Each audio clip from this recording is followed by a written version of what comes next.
आज की वीडियो में हम बात करेंगे प्रोटीन की कमी से होने वाले उन 6 लक्षणों के बारे में जो हम सभी को कभी ना कभी महसूस होते हैं, लेकिन हम उन्हें समझ ही नहीं पाते कि ये लक्षण हमारे प्रोटीन की कमी से हो सकते हैं। साथ के साथ मैंने जो 3rd और 6th नंबर पर लक्षण को रखा है वो ऐसा सिम्टम है जो हम सभी को महसूस होता है, लेकिन हम उसे मिसअंडरस्टूड करते हैं। हम ये समझ ही नहीं पाते कि ये हमें प्रोटीन की कमी से हो रहा है और हम उसके अदर ट्रीटमेंट्स करते रहते हैं।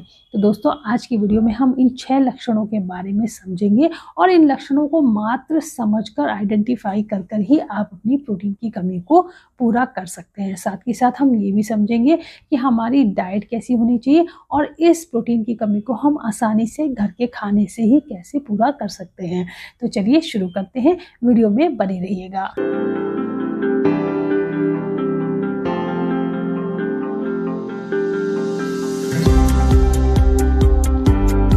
नमस्कार, YouTube चैनल आहार ज्ञानम में आप सभी का स्वागत है। मैं डाइटिशियन पारुल।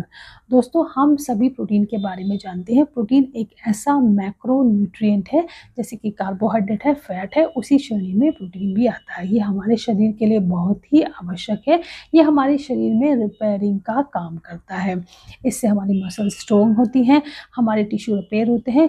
ये हमारी बॉडी में एक बिल्डिंग ब्लॉक की तरह काम करता है। यही नहीं, हमारे बालों के लिए, हमारी स्किन के लिए, हमारे नाखूनों के लिए भी बहुत ज़रूरी है और हमारे जो एंजाइम्स और हॉर्मोन्स का जो बॉडी में रोल है वो भी प्रोटीन की सहायता से ही पूरा हो पाता है। तो दोस्तों, ये जो प्रोटीन है ये हमारे शरीर के लिए बहुत ही ज़रूरी है, लेकिन ये ऐसा न्यूट्रिएंट है कई बार हम इसको आसानी से इग्नोर कर देते हैं, या कह लीजिए हम इसकी इम्पोर्टेंस को समझ ही नहीं पाते हैं। तो शुरू करते हैं उन 6 लक्षणों के बारे में जिनको आसानी से देखकर समझकर आप अपनी प्रोटीन की डेफिशिएंसी के बारे में समझ सकते हैं।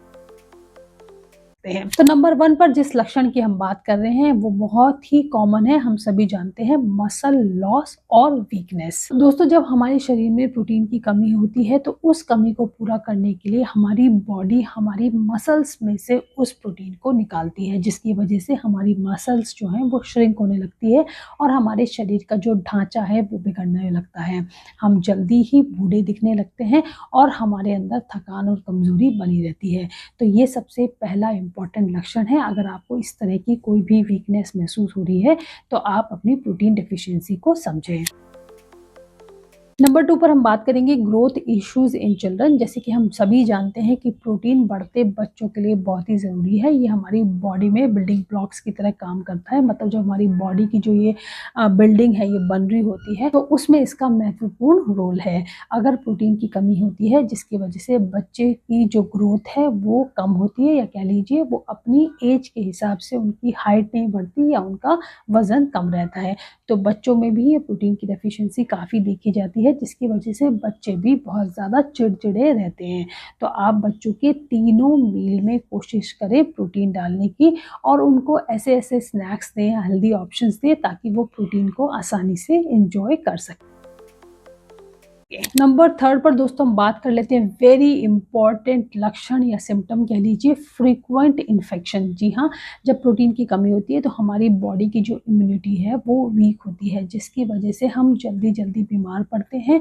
हमें कॉफ, कोल्ड आसानी से होता है। तो अगर हमारी बॉडी में बहुत जल्दी जल्दी इन्फेक्शन हो रहे हैं और हम बहुत ज़्यादा बीमार पड़ रहे हैं तो हमें अपनी प्रोटीन के लेवल को चेक करने की ज़रूरत है।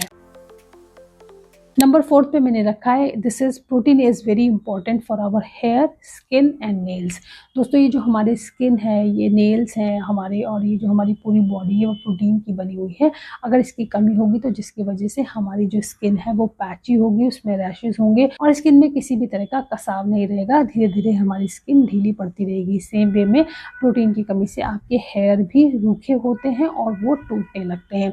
अगर आपके नेल्स भी बराबर बहुत जल्दी टूट जाते हैं या कह लीजिए सॉफ्ट हैं, तो आपको अपनी प्रोटीन डेफिशिएंसी इमीडिएटली ठीक करने की जरूरत है। है। नंबर 5 पर हम बात करेंगे स्लो वुंड हीलिंग। मतलब जब भी आपको कोई घाव या किसी तरह का आपको जख्म हो जाता है, तो अगर आपके शरीर में प्रोटीन की कमी है तो उस जख्म को बढ़ने में बहुत समय लग जाता है। जैसे कि मैंने पहले भी बताया, जो प्रोटीन है उसका काम हमारी बॉडी में टिश्यूज को रिपेयर करना है। अगर वो टिश्यूज रप्चर होते हैं, ब्रेक होते हैं, तो उनको रिपेयरिंग के लिए प्रोटीन की आवश्यकता है। अगर बहुत लंबे समय से आपको कोई जख्म है, घाव है और वो ठीक नहीं हो रहा है, तो आपको प्रोटीन की कमी हो सकती है।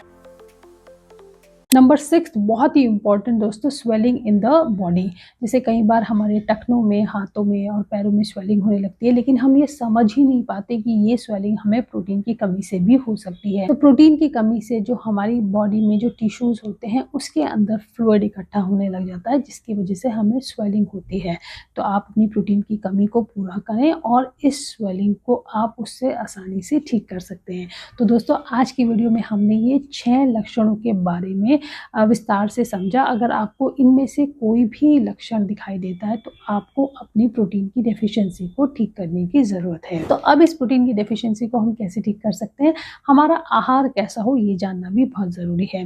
दोस्तों इस प्रोटीन की डेफिशिएंसी को आप आसानी से घर के बने हुए खाने से ही ठीक कर सकते हैं। इसके लिए आपको कोई अलग से कुछ भी प्रोटीन पाउडर्स खाने की ज़रूरत नहीं है। अगर आप नॉन वेजिटेरियन हैं तो आपको डेयरी आइटम से प्रोटीन मिलता है। फिश, चिकन, मीट, मटन, इन सब में प्रोटीन अच्छी मात्रा में है। अंडा, ये सब आप प्रोटीन ले सकते हैं। अगर आप वेजिटेरियन हैं तो प्लांट सोर्स जैसे कि दालें, छोले, राजमा और आपका बीन्स, सोयाबीन्स, टोफू, इन सब में भी आपको आसानी से प्रोटीन मिल सकता है। इसके अलावा आप किनवा और मिलेट्स का इस्तेमाल करके भी अपने प्रोटीन की रिक्वायरमेंट को बढ़ा सकते हैं।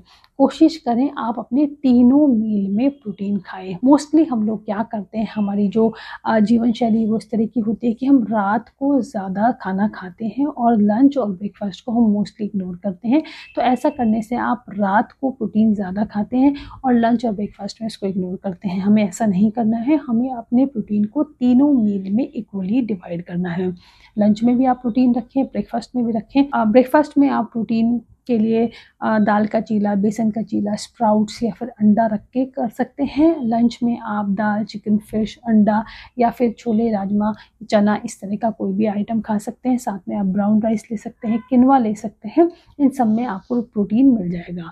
आप साथ के साथ स्नैक्स में भी प्रोटीन को ज़रूर शामिल करें। उसके लिए आप भुना चना, ग्रीक योगर्ट या फिर कुछ नट्स, मुट्ठी भर आप पीनट्स, इस तरह की चीज़ें खा सकते हैं। डिनर में भी आप अपनी प्रोटीन की मात्रा को रखें। सेम वे में आप दाल, चिकन, फिश कुछ भी खा सकते हैं। साथ में आप ब्राउन राइस ले सकते हैं। सब्जी का इस्तेमाल भी ज़रूर करें। दोस्तों प्रोटीन के एब्जॉर्प्शन के लिए हमें हरी सब्जी और कार्बोहाइड्रेट होल ग्रेन मील का होना भी बहुत ज़रूरी है। तो अपने जो मील है उसको संतुलित रखें। सिर्फ प्रोटीन ना खाएं, प्रोटीन को तीनों मील में शामिल करें, लेकिन साथ में रोटी, चावल, सब्जी, सलाद, छाछ, इन सब का भी समावेश करें। साथ के साथ अपने पानी के इंटेक को भी सही रखें, क्योंकि प्रोटीन के एब्जॉर्प्शन के लिए हमारे पानी का लेवल भी हमारे बॉडी में ठीक होना चाहिए। अगर आप फ्लूइड इंटेक सही रखेंगे तो आपकी बॉडी में प्रोटीन का एब्जॉर्प्शन अच्छा होगा। तो इन छोटी छोटी चीज़ों को फॉलो करके आप अपने प्रोटीन की रिक्वायरमेंट को आसानी से पूरा कर सकते हैं। आप प्रोटीन को सप्लीमेंट करके भी पूरा कर सकते हैं। इसके लिए आप प्लांट बेस्ड प्रोटीन पाउडर्स इस्तेमाल कर सकते हैं। सप्लीमेंट्स लेने की मैं सलाह नहीं देती हूँ, लेकिन फिर भी जो लोग वर्किंग हैं, जिनको लगता है वो इतनी कुकिंग नहीं कर सकते हैं, इतना प्रोटीन अपनी डाइट में वो नहीं ला सकते हैं, तो वो लोग प्लांट बेस्ड प्रोटीन पाउडर का इस्तेमाल कर सकते हैं। आज की वीडियो में हमने प्रोटीन की कमी के लक्षण और उन लक्षणों को और प्रोटीन की कमी को हम कैसे पूरा कर सकते हैं इसके बारे में समझा। आशा करती हूँ ये वीडियो आपको अच्छी लगी होगी। अगर आप मेरे चैनल पर नए हैं तो मेरे चैनल को सब्सक्राइब कर दें, वीडियो को लाइक कर दें और बेल आइकन को भी प्लीज जरूर दबा दें और अपने प्रियजनों के साथ भी ये वीडियो जरूर शेयर करें। तो मिलते हैं किसी नेक्स्ट वीडियो में। Till then stay healthy.